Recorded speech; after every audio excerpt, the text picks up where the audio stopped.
इस वीडियो में हम नज़म सच्चाई की पढ़ाई करेंगे। इस नज़म के शायर का नाम है मुज़फ़्फ़र वारसी। चला एक बच्चा सफ़र पर चला, बहुत दूर की राह गुज़र पर चला। राह गुज़र का मतलब होता है रास्ता। एक बच्चा एक सफ़र पर निकला और वो बहुत दूर के रास्ते पर सफ़र करता चला गया। उसे राह में कुछ बसेरे मिले, बसेरे में जालिम लुटेरे मिले। बसेरे मिले यानी उसने रास्ते में कुछ जगह पर आराम के लिए अपना कुछ वक्त गुजारा, तो उस जगह को जहाँ पे वो अपना वक्त गुजार रहा था वो जगह बसेरे कहलाती है, बसेरा कहलाती है। तो उसने बहुत सी जगहों पर आराम करने के लिए वक्त गुजारा और एक जगह पर उसे जालिम लुटेरे मिले यानी लूटने वाले, लुटेरे लूटने वाले डाकू मिले जो उनको लोगों को लूटते हैं।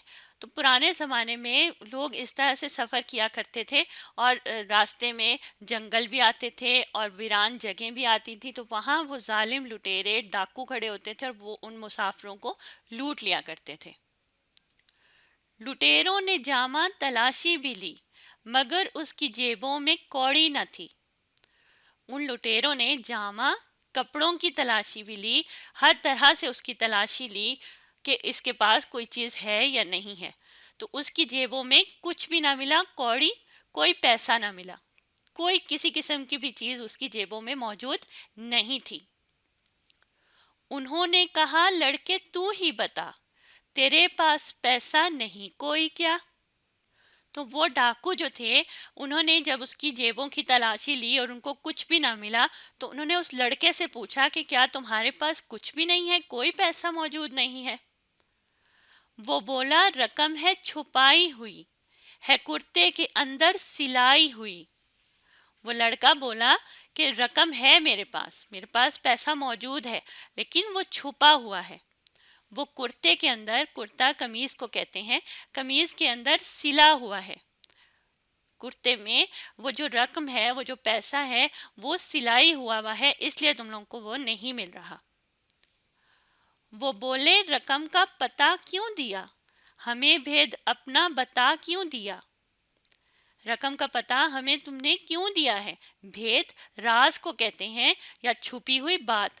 तुमने ये जो बात छुपी हुई थी और हमें उस चीज़ का इल्म भी ना हुआ, पता भी ना चला, तो तुमने वो बात हमें क्यों बता दी है? ऐसा तुमने क्यों किया? तो बच्चे ने उनको दिया ये जवाब, मैं क्यों अपना ईमान करता खराब। ईमान कहते हैं अल्लाह ताला पर पुख्ता या मुकम्मल यकीन को। तो उस बच्चे ने उन लुटेरों को, उन डाकुओं को जवाब दिया कि मैं अपना ईमान जो मैं अपने अल्लाह पर रखता हूँ वो मैं क्यों ख़राब कर लेता, यानी मैं झूठ क्यों बोलता। जब तुम लोगों ने मुझसे एक सवाल किया था कि क्या तुम्हारे पास कोई चीज़ मौजूद है, तो मैं झूठ बोलकर अपने आप को क्यों बचा लेता। मैंने सच का साथ दिया और सच बोला। मेरी माँ की है ये नसीहत मुझे, नहीं झूठ कहने की आदत मुझे। मेरी माँ ने मुझे ये नसीहत की है, ये बात समझाई है कि कभी भी झूठ नहीं बोलना। उसने मुझे ये कहा, मेरी माँ ने मुझे हमेशा ये कहा, ये समझाया कि कभी भी झूठ नहीं बोलना। तो ये आदत मुझ में नहीं है झूठ बोलने की, मैं हमेशा सच बोलता हूँ। खुदा भी तो झूठों से नफरत करे, जो सच्चे हैं उनसे मोहब्बत करे। तो उस लड़के ने आगे से कहा कि खुदा भी तो उन झूठों से नफरत करता है जो झूठ बोलते हैं और हर किसी के साथ झूठ बोलकर वो अपना फ़ायदा ढूंढते हैं। तो अल्लाह ताला भी उनसे नफरत करता है, इन्होंने पसंद नहीं करता। और किन से मोहब्बत करता है? सच्चे लोगों से, जो सच बोलते हैं, चाहे उनको सच बोलने से कोई नुकसान ही क्यों ना हो। तो शायर यहाँ हमें ये भी समझाना चाह रहे हैं इस शेर में कि हमेशा हमें सच बोलना चाहिए, झूठ बोलकर अपने आप को बचाने की कोशिश नहीं करनी चाहिए। अकीदा मेरा डोल सकता नहीं, कभी झूठ मैं बोल सकता नहीं। अकीदा जो मेरा भरोसा है, अल्लाह ताला पर मेरा जो ईमान है, एतबार है, वो कभी भी डोल नहीं सकता, ڈول کا مطلب ہوتا ہے حرکت کرنا، لیکن یہاں پہ ہم اس کی مراد لیں گے، معاف کیجیے گا، اس سے ہم یہ مراد لیں گے کہ میرا جو عقیدہ ہے، وہ لڑکا کہہ رہا ہے کہ میرا جو عقیدہ، میرا جو بھروسہ ہے اللہ تعالیٰ پر، وہ کبھی بھی ہل نہیں سکتا، ختم نہیں ہو سکتا، یا اس میں کوئی بھی دراڑ نہیں آ سکتی۔ کبھی جھوٹ بول کبھی جھوٹ میں بول سکتا نہیں، یعنی میرا عقیدہ اس چیز کی مجھے اجازت نہیں دیتا کہ میں کبھی جھوٹ بول دوں اور جھوٹ سے اپنے آپ کو بچانے کی کوشش کروں۔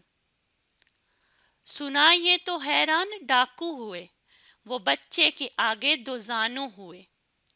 دو زانوں کا مطلب ہوتا ہے دونوں گھٹنوں کے بل بیٹھ جانا، تو وہ اس لڑکے کے سامنے بیٹھ گئے شرمندگی کے ساتھ، اور وہ بہت حیران ہوئے کہ اتنے چھوٹے سے بچے نے ہمیں اتنا بڑا ایک سبق دیا ہے کہ سچائی کا ساتھ دینا چاہیے۔ تو وہ اس بچے کے آگے بیٹھ گئے شرمندگی کے ساتھ۔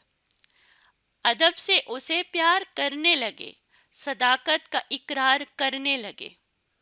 ادب کے ساتھ یعنی احترام کے ساتھ ان کے دل میں اس بچے کے لیے بہت زیادہ احترام پیدا ہو گیا، عزت پیدا ہو گئی، اور وہ اس کو پیار کرنے لگے۔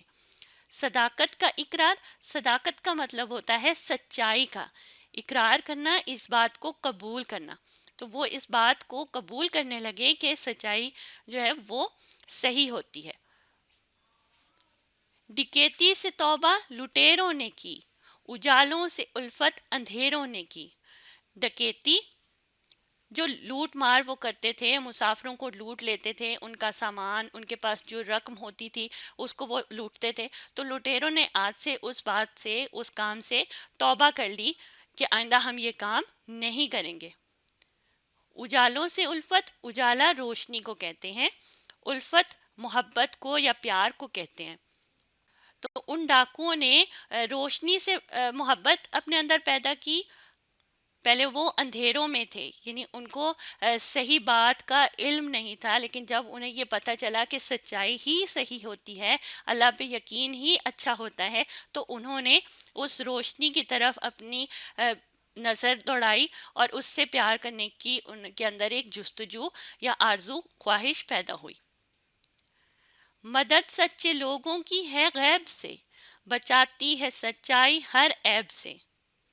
غیب سے، غیب کا مطلب ہوتا ہے چھپا ہوا، یا جو چیز ہمیں دکھائی نہ دے۔ تو ایسی مدد بھی ان سچے لوگوں کی آتی ہے جو ہمیں دکھائی نہیں دیتی، لیکن وہ مدد ہم تک پہنچ جاتی ہے۔ بچاتی ہے سچائی ہر عیب سے۔ عیب خامی کو کہتے ہیں، نقص کو کہتے ہیں، کسی خرابی کو کہتے ہیں۔ تو جب سچائی کا ساتھ دیا جائے، اس پر یقین رکھا جائے کہ سچ ہی صحیح بات ہے، تو وہ ہمیں ہر خرابی سے، ہر عیب سے، ہر خامی سے بچا لیتی ہے۔ اور اس نظم کے آخر میں شاعر کا نام لکھا ہوا ہے، مظفر وارثی۔ مظفر کے اوپر آپ ایک علامت دیکھیے، اس علامت کو کہتے ہیں تخلص کی علامت۔ شاعر اکثر اپنے نام کے ساتھ ایک چھوٹا سا نام رکھتے ہیں جس کو وہ تخلص کہتے ہیں۔ وہ اپنی شاعری میں پورا نام استعمال نہیں کرتے، بلکہ اس چھوٹے سے نام کو جس کو تخلص کہا جاتا ہے اس کا استعمال کرتے ہیں۔ تو اس نظم سے ہم نے یہ سیکھا کہ سچائی ہی سے ہمیشہ کامیابی نصیب ہوتی ہے، کامیابی حاصل ہوتی ہے۔ جھوٹ کا ساتھ دینا اچھا نہیں ہوتا۔ اب آپ نے اس ویڈیو کو دوبارہ دیکھنا ہے اور ساتھ ساتھ پڑھنے اور سمجھنے کی کوشش کرنی ہے۔